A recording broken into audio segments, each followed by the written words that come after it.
The people of Pompeii had 18 hours to escape. They knew something was wrong. The ground had been shaking for days. The wells had run dry. Animals had been fleeing the city for weeks. And yet, when Vesuvius finally erupted at 1 o'clock in the afternoon, most of them stayed. This is the story of why they stayed. And what happened in the 18 hours that followed. August the 24th, 79 AD. Pompeii is a thriving city of 20,000 people, wealthy, cosmopolitan, one of the most prosperous in the Roman Empire. It sits at the foot of a mountain called Vesuvius, a mountain that has been dormant, by local memory, for hundreds of years. On this particular morning, it is a perfectly ordinary summer day. The markets are open. The taverns are full. Gladiatorial games are scheduled for tomorrow. Vesuvius stands behind the city, green and silent, the way it has always stood. The people of Pompeii have no reason to be afraid. But the mountain has been sending warnings. For days, perhaps weeks, small tremors have rolled through the city. The wells have turned muddy or gone dry. Flocks of birds have been behaving strangely. Dogs have been barking at nothing. The smell of sulfur hangs faintly in the air. The people of Pompeii have noticed these things. Some are uneasy. But the Roman world has no concept of what a volcano is. The word does not yet exist in Latin. They have no framework for understanding what these signs mean. The tremors are attributed to the gods, to Neptune shaking the earth. Sacrifices are offered. Prayers are said. And life continues normally. In exactly 6 hours, Vesuvius will answer. At approximately 1 o'clock in the afternoon, on August the 24th, Vesuvius explodes with a force that has not been seen on Earth in recorded human history. The eruption column rises 33 kilometers into the sky, higher than the cruising altitude of a modern commercial aircraft. The roar of the explosion is heard hundreds of kilometers away. Pliny the Younger, watching from across the Bay of Naples, describes the eruption cloud in a letter that still exists today, a massive column rising from the summit, then spreading outward in every direction like an enormous umbrella pine tree, dark with ash and fire. Within minutes, the sky above Pompeii begins to darken. The first stones begin to fall. For the first hour, the ash falls gently, a strange gray snow in the middle of summer.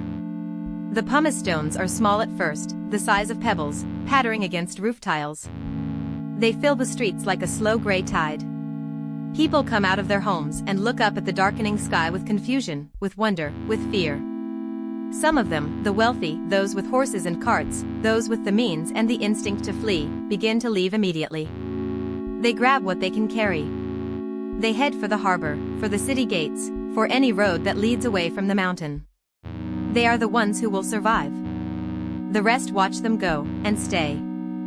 Historians and psychologists who study the Pompeii disaster point to a phenomenon called normalcy bias, the deep human tendency to underestimate the severity of a catastrophe, even when confronted with overwhelming evidence. The eruption is dramatic, yes. But the buildings are solid Roman concrete. The streets are still passable. The fires are on the mountain, not in the city. And where would they go? Pompeii is their home. Their workshops, their families, their entire lives are here. Some have elderly parents they cannot move quickly enough. Some have businesses they cannot abandon. Some simply cannot believe that the world they have known their entire lives could end on an ordinary Tuesday afternoon. So they shelter in place.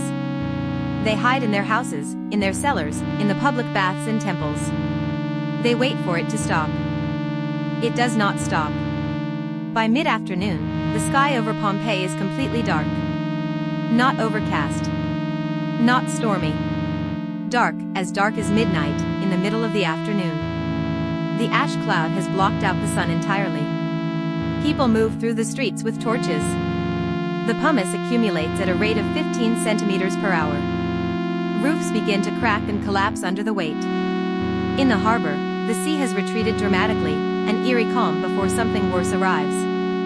For the first time, the people who remain begin to understand that this is not going to stop. But it is already too late to leave safely. The streets are knee-deep in pumice. The gates are impossible to reach. The night of August the 24th has begun, and Pompeii has become a city of torchlight and prayer. 6 kilometers closer to Vesuvius, the city of Herculaneum has already received its answer. At around midnight, the first pyroclastic surge, a superheated avalanche of gas, ash, and rock traveling at over 200 kilometers per hour and reaching temperatures of 500 degrees Celsius, roars down the slope of the mountain and engulfs the waterfront. 300 people who had sought refuge in the boat sheds on the beach die in less than a second. The heat is so intense that it vaporizes soft tissue instantly and causes skulls to explode from the pressure of boiling brain matter. Archaeologists, excavating 1800 years later, find the skeletons exactly as they fell: a soldier, a mother, a young child, all in a single frozen moment. In Pompeii, the night passes in darkness and ash and the sound of the earth groaning. Those who remain have retreated to the strongest rooms, the deepest cellars. Many are praying. Many are holding their children. Some have tied pillows to their heads to protect against the falling stones.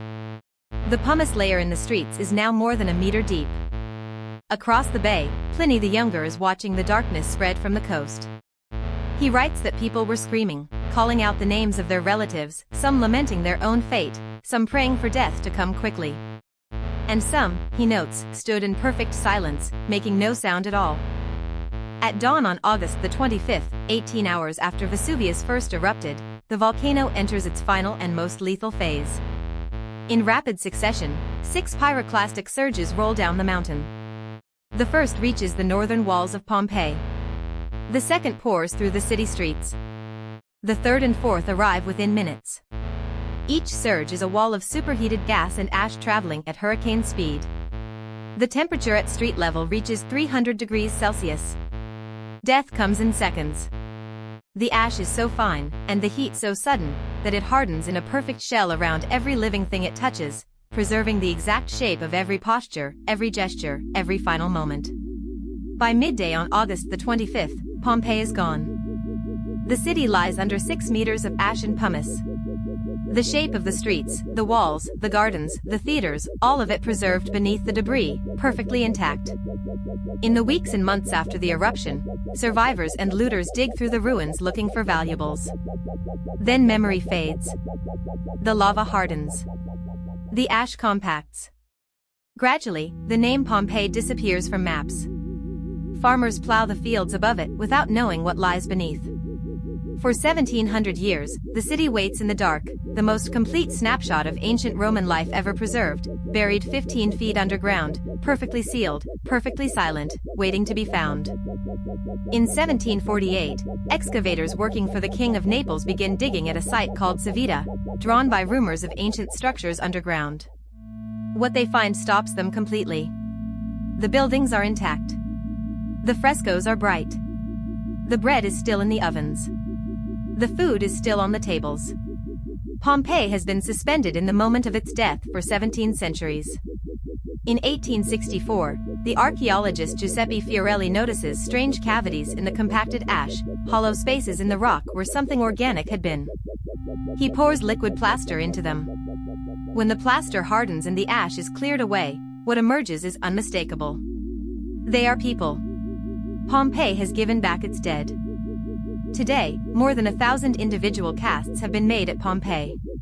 Each one is a person who stayed when they might have left.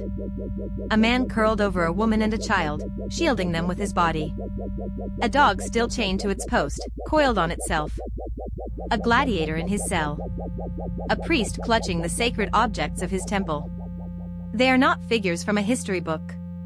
They are people who made a choice, or found they had no choice, on a Tuesday afternoon, 1945 years ago.